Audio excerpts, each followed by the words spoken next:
The High Council chamber fell silent when Princess Valeth raised her hand, not toward the 7 noble suitors arranged before her throne, but toward the back of the room where a human male stood frozen with a cleaning implement in his grasp. Him, she said, her voice cutting through the shocked stillness like a blade through silk. Elder Korvax was the first to recover, his 4 eyes blinking in rapid succession. Your Highness, this is... what? Toy. Unprecedented. The selection right demands you choose from the sanctified candidates. This creature is not even... The ancient law states I must choose a mate from those present in the chamber during the rite. Valeth's silver skin caught the bioluminescent light as she descended from her elevated seat. It does not specify rank. It does not specify species. It merely states those present. He is present. Marcus Webb had been cleaning the energy conduits in the back corner when the ceremonial doors sealed. He'd tried to slip out, but the guards had stopped him. No one could leave during the selection rite.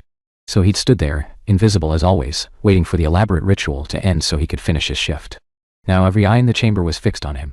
Your Highness, one of the suitors stepped forward, his indigo robes marking him as a prince of the southern reaches. Surely you jest. This is a janitorial servant. A human, no less. Their species has barely achieved interstellar travel. They are practically primitive. Prince Thassan, Valeth's voice carried a dangerous edge. You come to my selection rite with 3 consorts already warming your bedchambers.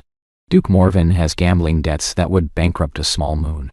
Lord Kythos has been implicated in the slave trade on the outer colonies. Yes, I know about that. The investigation was merely delayed, not abandoned. She surveyed the remaining suitors with undisguised contempt. Shall I continue listing why each of you is here not for me, but for the throne my bloodline carries? The silence that followed was suffocating. Marcus finally found his voice. Your Highness, I'm not sure what's happening here, but I think there's been a mistake. Are you married? She asked, turning those luminous golden eyes toward him. No, ma'am. I mean, Your Highness. Are you promised to another? No. Do you have children, or dependents that would prevent you from fulfilling spousal duties? Marcus thought of the empty apartment waiting for him. The photograph of Sarah he still couldn't bring himself to remove from his wallet. The grave on Earth he hadn't visited in 3 years because he couldn't afford the transport. No, he said quietly. There's no one. Something flickered across Valeth's face, recognition perhaps. The recognition of one lonely soul seeing another. Then by the laws of the Valanthi Empire, I choose you as my intended mate. She gestured to the royal scribe who looked as though he might faint. Record it, this is an outrage. Duke Morven's voice boomed through the chamber. Council will never ratify this farce. The council has 30 days to lodge formal objections, as per the law. Valeth smiled, but there was no warmth in it. I suggest you use that time wisely, Duke.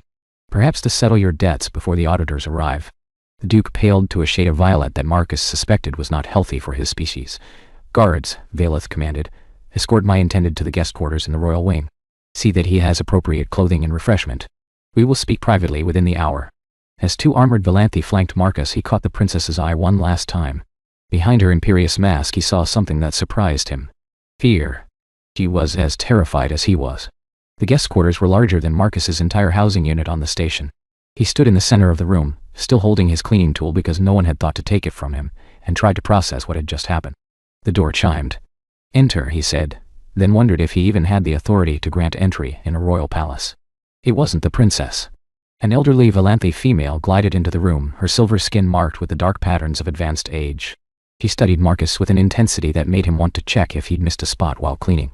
So, she said finally, you are the human my granddaughter has chosen to scandalize the Empire with. Marcus set down the cleaning implement. With respect, ma'am, I didn't ask to be chosen for anything. I was just doing my job, yes. I watched you. The elderly female, the Dowager Empress, Marcus realized with a start, settled onto a floating cushion. You have been cleaning the council chamber for how long? 11 months, Your Majesty? 11 months. 3 times per week. And in all that time, you never once looked at the princess with desire. Never positioned yourself to catch her attention. Never attempted to speak to her or approach her. She's royalty. I'm a janitor. We don't exactly move in the same circles. The Dowager Empress made a sound that might have been a laugh. No, you don't.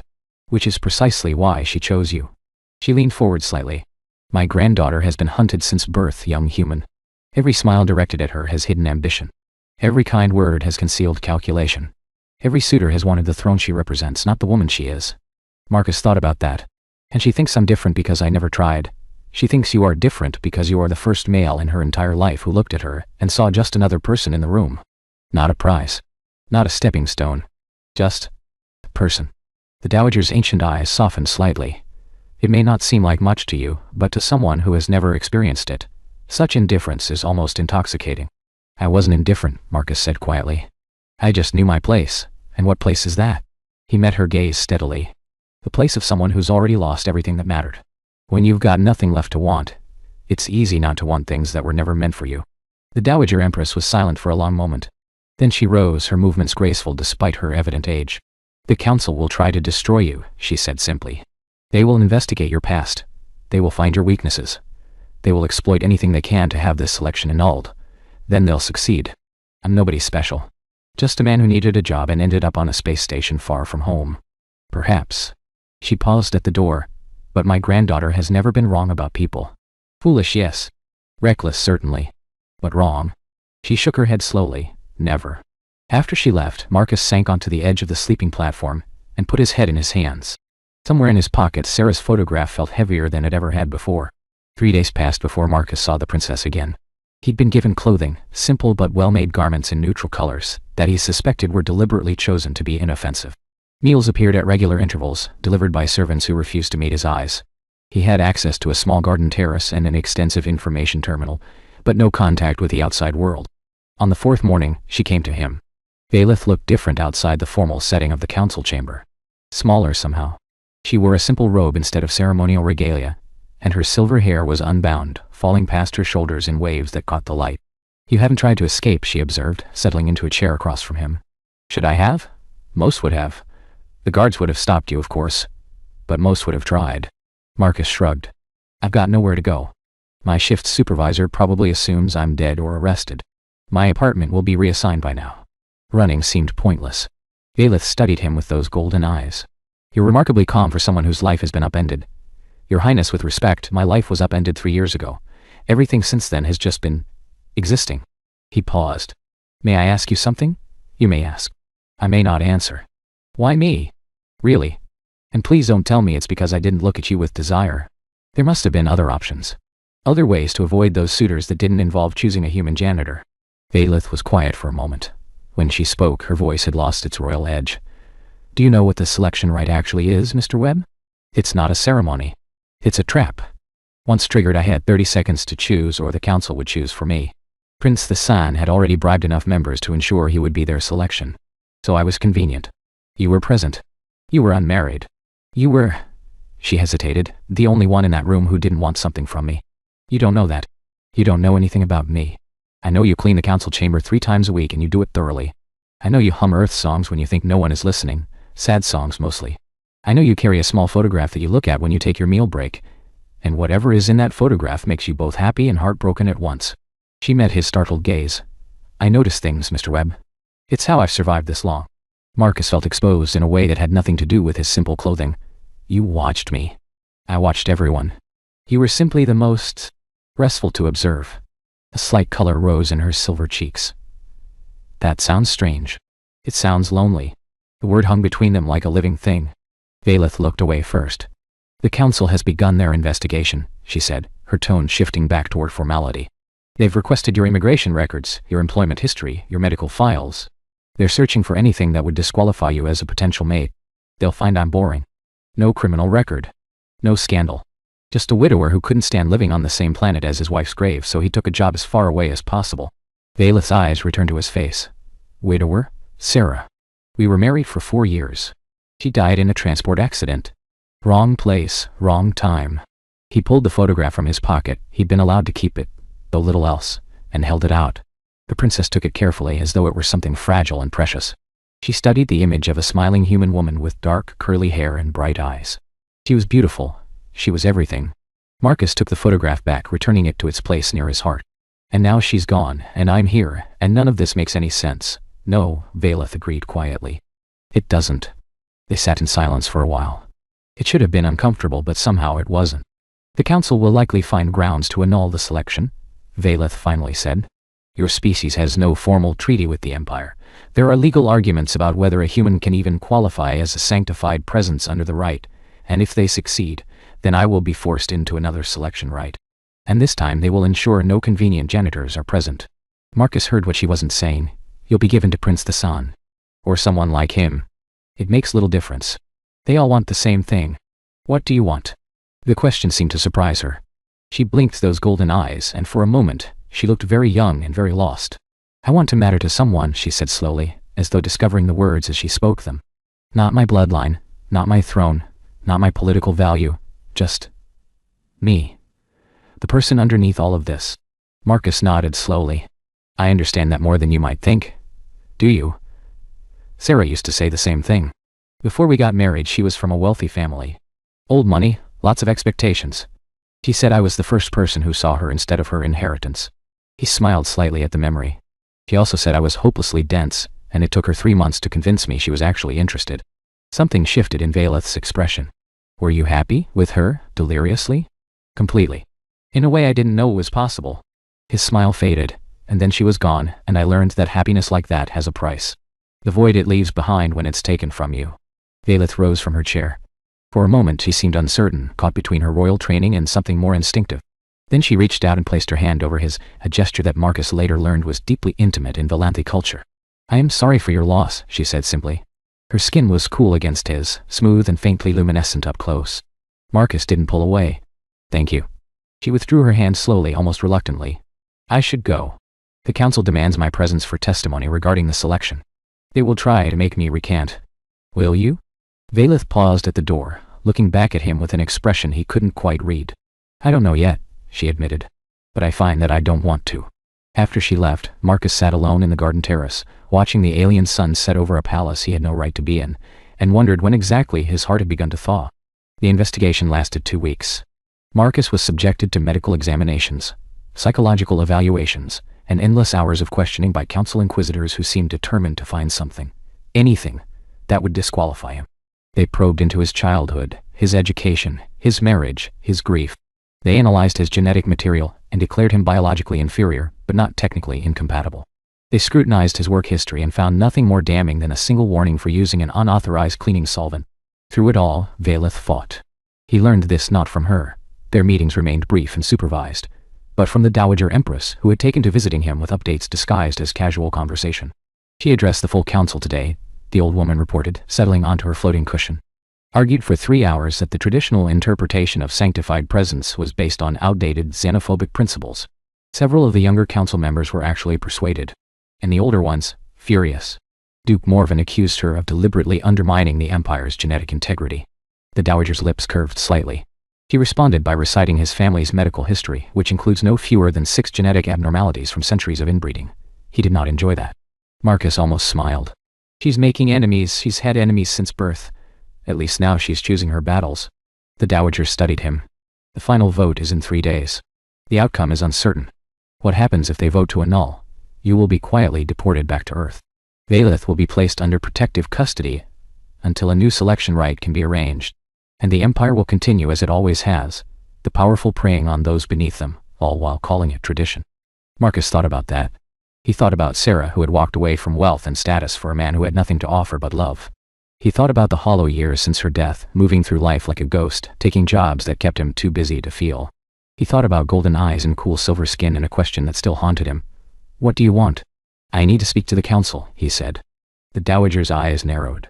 "That would be highly irregular." Irregular seems to be the theme lately. The council chamber looked different from this angle. Marcus had cleaned every corner of this room, but he'd never stood in its center before, never felt the weight of hundreds of Valanthi eyes pressing down on him from the elevated seating. The 7 noble suitors from the selection rite were present in the observation gallery, their expressions ranging from contemptuous to curious. Valeth sat in her ceremonial position, her face carefully blank, but Marcus caught the slight widening of her eyes when he was led in. "The human has requested to address the council regarding his candidacy," Elder Korvax announced, his tone suggesting he found the entire situation distasteful. "As the subject of these proceedings, he has been granted limited speaking rights. You may proceed, human." Marcus took a breath. He wasn't a public speaker. He wasn't a politician. He was a man who cleaned floors and carried a dead woman's photograph and had somehow ended up in the middle of an alien succession crisis. But he knew how to tell the truth. "Honored council members," he began, his voice steadier than he expected. "I'm not going to stand here and argue law with you. I don't know your laws. I don't understand your traditions. 3 weeks ago I was cleaning energy conduits and thinking about what to eat for dinner, and now I'm apparently a candidate for imperial consort." A murmur rippled through the chamber. He pressed on.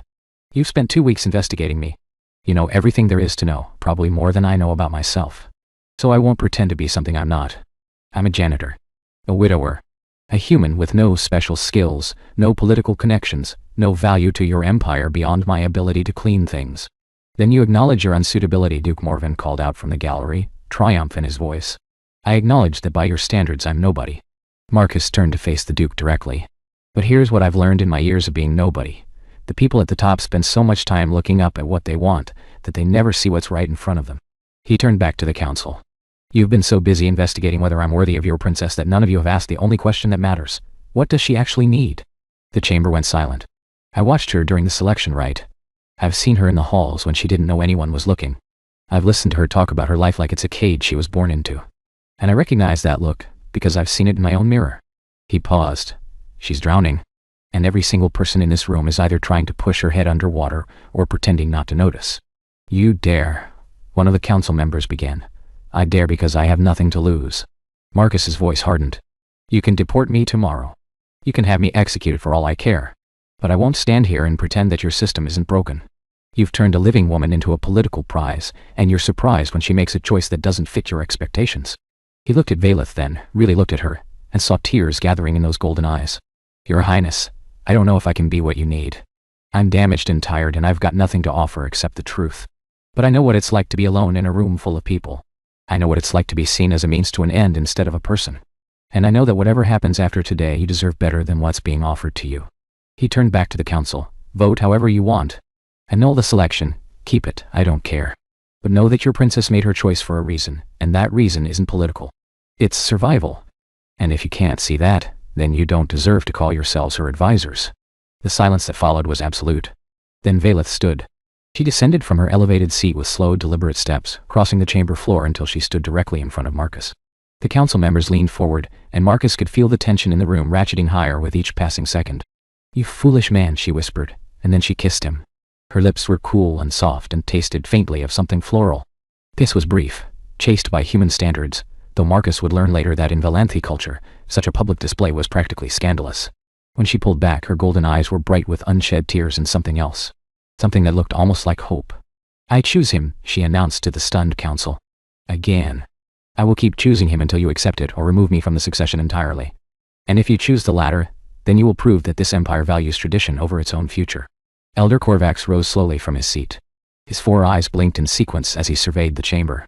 It seems, he said dryly, that we have a great deal to discuss. This session is adjourned until tomorrow. The human will be returned to his quarters. As guards moved to escort Marcus out, Valeth caught his hand briefly. Her fingers intertwined with his, cool against warm, alien against human. Thank you, she breathed. He squeezed her hand once before letting go. I meant every word. The doors closed behind him, but for the first time in 3 years, Marcus didn't feel alone. The vote was held at dawn. Marcus wasn't permitted to attend, so he waited in his quarters with the Dowager Empress, who had brought a bottle of something that smelled like liquid starlight, and poured them each a generous measure. Whatever happens, she said, raising her glass, you've given an old woman the most entertaining month of her very long life. Glad I could help. They drank in silence. The Dowager's beverage burned pleasantly going down and left Marcus feeling slightly disconnected from his body. She loves you, you know, the old woman said conversationally. My granddaughter. Quite inconvenient. Marcus nearly choked. We've barely spoken. In 3 weeks. Valanthi do not experience affection the way humans do. We are slower to trust, slower to open ourselves. But when we do, it is complete. She studied him with ancient, knowing eyes. She has opened herself to you. I see it in the way she speaks of you, the way her bioluminescence fluctuates when your name is mentioned. It is a vulnerability she has never permitted herself before. I'm still grieving my wife. Yes. And grief does not preclude the possibility of new connection. It merely complicates it. The Dowager refilled their glasses. Question is whether you are willing to try. Before Marcus could answer, the door chimed. A young Valanthi servant entered, his silver skin flushed with evident excitement. Council has reached a decision, he announced. The human's presence is requested in the throne room. The throne room was different from the council chamber, older, more sacred. Bioluminescent patterns covered the walls, pulsing in slow rhythms that felt almost like breathing. Valanthi nobility filled the observation galleries, their expressions unreadable. Valeth stood beside an empty throne, wearing ceremonial robes of deep violet that made her silver skin glow. She looked exhausted but determined. Elder Corvax stepped forward, a ceremonial scroll in his hands. The council has deliberated on the matter of Princess Valeth's selection, he intoned. The vote was contentious. A ripple of murmurs passed through the crowd. However, after extensive debate and consultation with our legal historians, we have determined that the human Marcus Webb does indeed qualify as a sanctified presence under the original text of the selection rite. The ancient law makes no specific reference to species, only to the requirement that the chosen be present, unmarried, and free of prior obligation. Marcus felt his heart begin to pound. Furthermore, Corvax continued, the princess's declaration before the council, her willingness to renounce the succession rather than accept an alternative selection, has been taken into consideration. While irregular, her choice demonstrates the strength of conviction that we value in our rulers. He turned to face Marcus directly. Therefore, by a vote of 7-5, the council upholds the selection. The human Marcus Webb is hereby recognized as the intended consort of Princess Valeth, with all rights and responsibilities that position entails. The gallery erupted, some in outrage, others in what seemed like genuine approval. Marcus barely heard them. His eyes were fixed on Valeth, who was looking at him with an expression that combined relief, joy, and terror in equal measure. He walked toward her. The crowd parted around him, nobles drawing back from the human who had somehow stumbled into the heart of their empire. When he reached Valeth, he took her hands in his. I don't know how to be a consort, he said quietly. I don't know your customs or your politics or your history. You can learn. I'm still broken, still grieving. I might always be. We can be broken together. Her fingers tightened around his. Isn't that what love is, eventually? Finding someone whose broken pieces fit against your own? Marcus thought of Sarah, of her smile, her laugh, the way she'd looked at him like he was something precious. He thought of the empty years since her death, the hollow routine of existence without connection. And he thought of golden eyes and silver skin, and a woman who had gambled everything on the hope that one honest heart might be worth more than 1,000 political alliances. I can't promise you that I'll be what you need, he said slowly. But I can promise to try. I can promise to show up every day and see you, not the princess, not the bloodline. Just you. Valeth's eyes glistened. That's all I've ever wanted. He kissed her then, properly this time without an audience to shock or a point to make. Just two lonely people holding on to each other in a universe that had given them both more than their share of pain.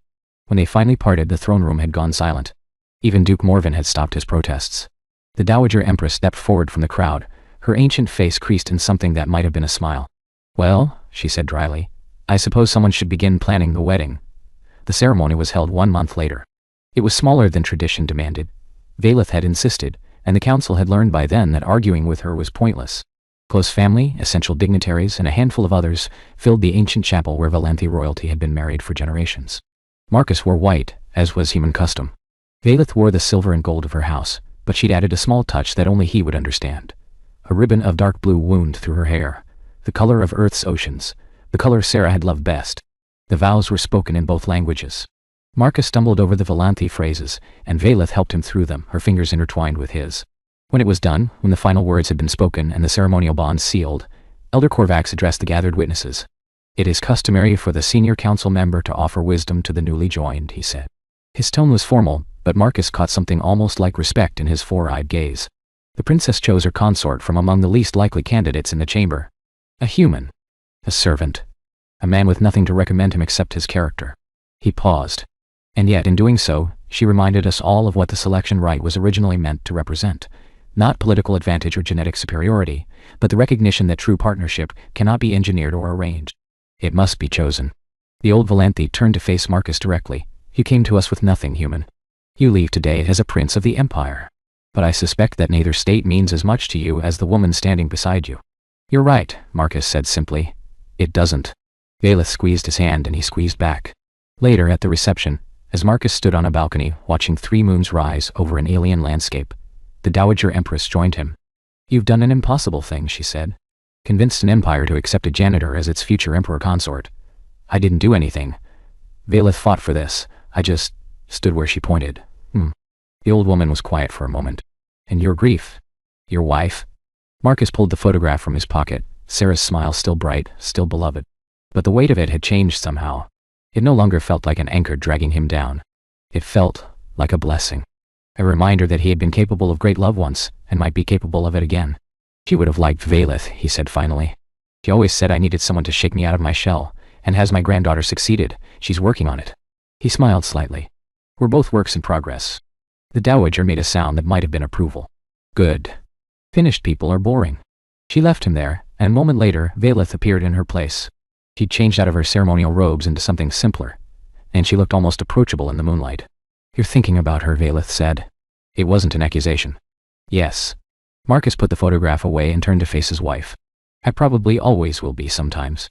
Is that something you can accept? You carry your past love with honor. That tells me how you will carry future love." He moved closer until they were standing nearly chest to chest. "I would rather share you with a memory than have all of someone incapable of such devotion." Marcus cupped her face in his hands, warm human skin against cool Valenthe silver. "I don't know what I did to deserve a second chance," he said quietly.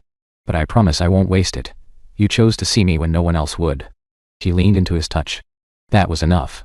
That was everything. They stood together on the balcony as the moons rose higher. Two broken people learning how to be whole again. Behind them, the sounds of celebration continued. Nobles and diplomats and servants all mingling in the unprecedented chaos of a human Valenthe union. But on the balcony, there was only this. A janitor and a princess, holding each other against the darkness, choosing hope over history. Choosing each other. And in the vast tapestry of the universe, that small choice echoed outward like ripples in still water, carrying with it the promise that love, stubborn, illogical, impossible love, could bloom in the most unexpected places. All it took was someone brave enough to point. YouTube OZ description. They told the alien princess she had to choose a mate, a political alliance, a noble, a future emperor. So she pointed at the one man in the room who wanted nothing from her. A human janitor. Marcus Webb was invisible. A widower cleaning palace floors, carrying nothing but grief and a quiet heart. Princess Valeth was trapped in a royal system that treated her like property, not a person. When she chooses him in front of the entire alien court, it shocks an empire and starts a political war. Now the High Council wants him gone. The nobles want her controlled. And two broken souls must decide whether love is worth defying an entire civilization. This is a HFI, humanity, SCI-FI romance about power, loneliness, and the one choice that can change everything. A human. An alien princess. One impossible decision. Keywords HFI, HFI-CFI, alien princess, human janitor, forced mating, royal selection, accidental romance, interspecies relationship, alien royalty, galactic empire, political intrigue, forbidden love, SCI-FI romance, cultural clash, power and class, space opera, underdog hero. Está ahí atrás, pero espérate.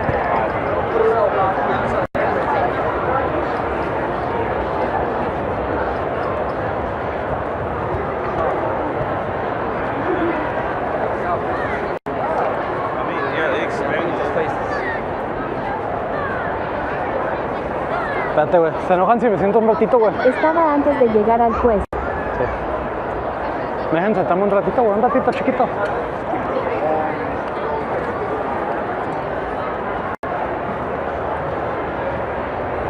Poquito nomás, poquito. Descansa, apá. Pues aquí me era, ¿cuál es el pedo? Claro, siéntate. Ay, güey, aquí en el piso, güey, porque ya me cansé, vete a la verga. Ahorita les pongo la montura, espérame. Ay, güey. Ay, hija de su puta madre, no mames. Vete a la verga. ¿Por qué chingados estoy haciendo esto? ¿O en el pastel? En el piso, güey, me vale verga. Me vale madres, güey, en el piso, en el piso. Ay, güey. ¿Y qué vas a comer? Al rato que regresemos, vuelta que salgamos a la calle, mames.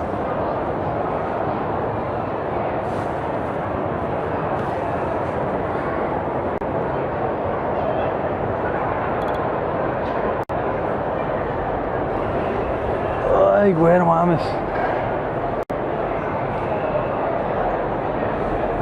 Esa pinche turbochela sí me cayó pesado, cabrón.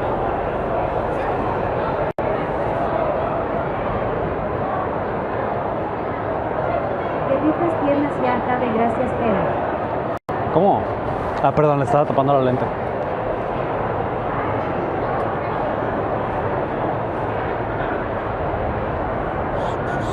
Mucho pinche caminar, güey, a la verga.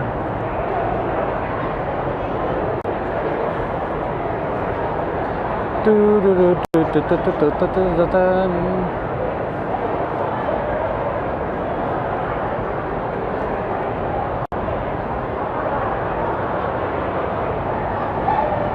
pero eran depiladas, pero aún así cumplen la misión. Ay, un pedazo, güey. No, ¿cuál pinche depiladas, cabrón? No, estás loco tú, güey.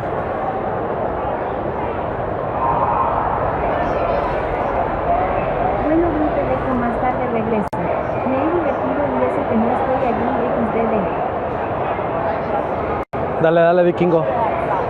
Está chido el cotorreo, güey, está chido el cotorreo.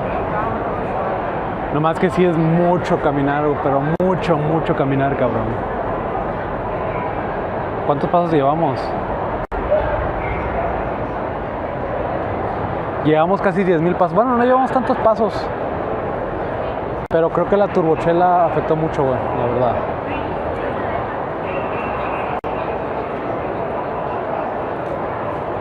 Sí pegó mucho la turbochela.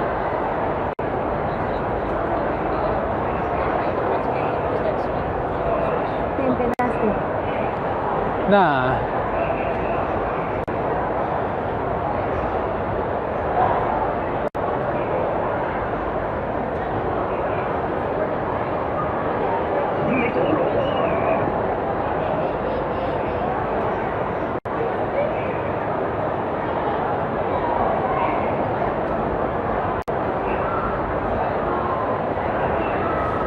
Aunque sí hay muchos cosplayers, güey, también hay muchos.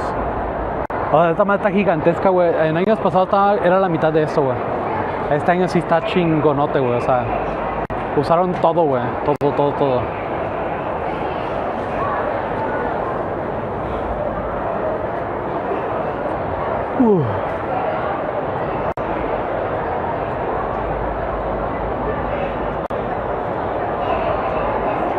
Y vas a venir los 3 días, ¿verdad? Sí, güey. Los 3 días. Pero ya mañana venimos con ropa normal, güey. Más cómoda. Con bolsa, ya.